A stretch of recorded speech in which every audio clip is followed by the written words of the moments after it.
Sme firma, ktorá s cieľom byť jednotkou na telekomunikačnom trhu prechádza neustálými zmenami. Tieto zmeny so sebou prinášajú nové pracovné prostredie, nové pracovné výzvy aj pracovné tímy. Za všetkým, čo sa vo firme deje, však stoja ľudia. Je dôležité podporiť ich v tom, aby sa rýchlejšie adaptovali a ľahšie zvládali často náročnejšie situácie ako tie, na ktoré boli doposiaľ zvyknutí. V období plnom zmien mnohí z nás potrebujeme pomoc, podporu, pochopenie, vypočutie či naštartovanie pre nové výzvy, otvorenie nových perspektív a hlavne zameranie sa na riešenia a budúcnosť.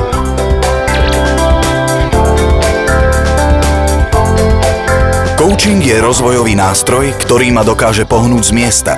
Nesústreďuje sa na príčiny, problémy a minulosť. Naopak, smeruje ma na riešenia a na to, čo chcem dosiahnuť či zmeniť.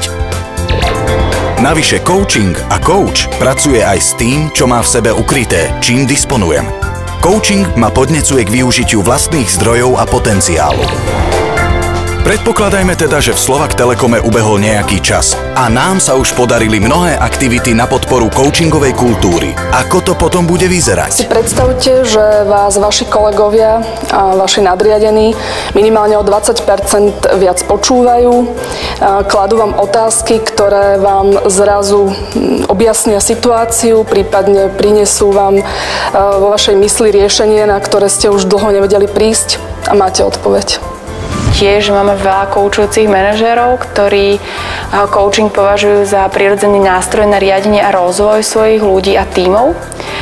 A takisto máme tu podporu ďalších kolegov, ktorí fungujú ako interní kouči a ponúkajú coaching ako službu pre všetkých tých, ktorým by mohol byť coaching prospešný.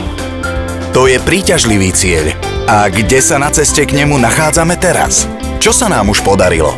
Vybrali sme a vytrénovali sme skupinu tzv. Interných koučov, ktorí budú coaching poskytovať ako internú službu ostatným kolegom. Sa tu vytvorila skupinka, taký ostrov ľudí, ktorí veria myšlienke coachingu, ktorí majú nadšenie pre túto tému. Nahliadnime do deja programu a opýtajme sa priamo účastníkov, čo bolo cieľom a prínosom programu.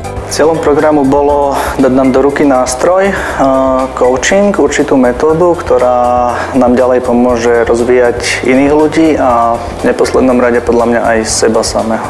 Cieľom programu interných koučov je zabezpečiť pre zamestnancov Slovak Telekomu skupinu iných zamestnancov, s ktorými sa môžu kedykoľvek na požiadanie porozprávať na akúkoľvek pracovnú tému a v princípe dokážu riešiť možno zapeklito vyzerajúcu situáciu veľmi jednoducho a efektívne.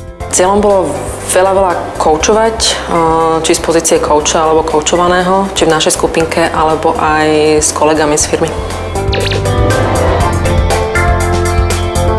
To znamená, že coaching budú môcť zažívať a objaviť jeho prínos aj ďalší zamestnanci prostredníctvom spolupráce s interným koučom.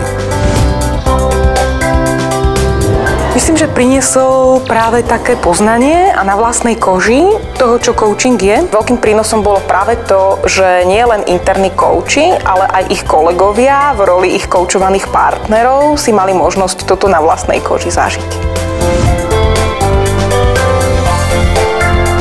Mne tá skúsenosť byť koučovaný vlastne dala taký aha moment, kedy som uveril metóde ako takej, pretože som pochopil, že keď to funguje na mne, tak vie to teda fungovať aj na iných ľudí. Pre mňa je to také štrukturované, logické a pozitívne hľadanie cesty. Hlavne ma upútalo to, že jednoduchým spôsobom, otázkami viem prísť k riešeniu, ktoré vôbec ma nenapadlo. Prítomnosť toho kouča pomôže nejakým zázračným spôsobom to riešenie nájsť. Prekvapilo ma, ako jednoducho sa dá vlastne použitím vlastných zdrojov prísť k riešeniu situácie, ktorá vyzerala byť pre mňa neriešiteľná, ťažko riešiteľná a pritom tak jednoduchá.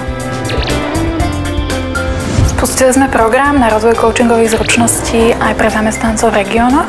Rozbehli sme komunikáciu na podporu toho povedomia coachingu ako metódy aj u nás v regióne, aby ľudia vedeli, kto sú kauči, na koho sa môžu obrátiť, pokiaľ by potrebovali. Máme za sebou pekný kus cesty. A čo ďalej? Ako ďaleko sa chceme posunúť na škále do konca tohto roka? Ako to bude vyzerať potom? Zamestnanci sa aktívne zúčastňujú interných stretnutí a workshopov na tému coaching.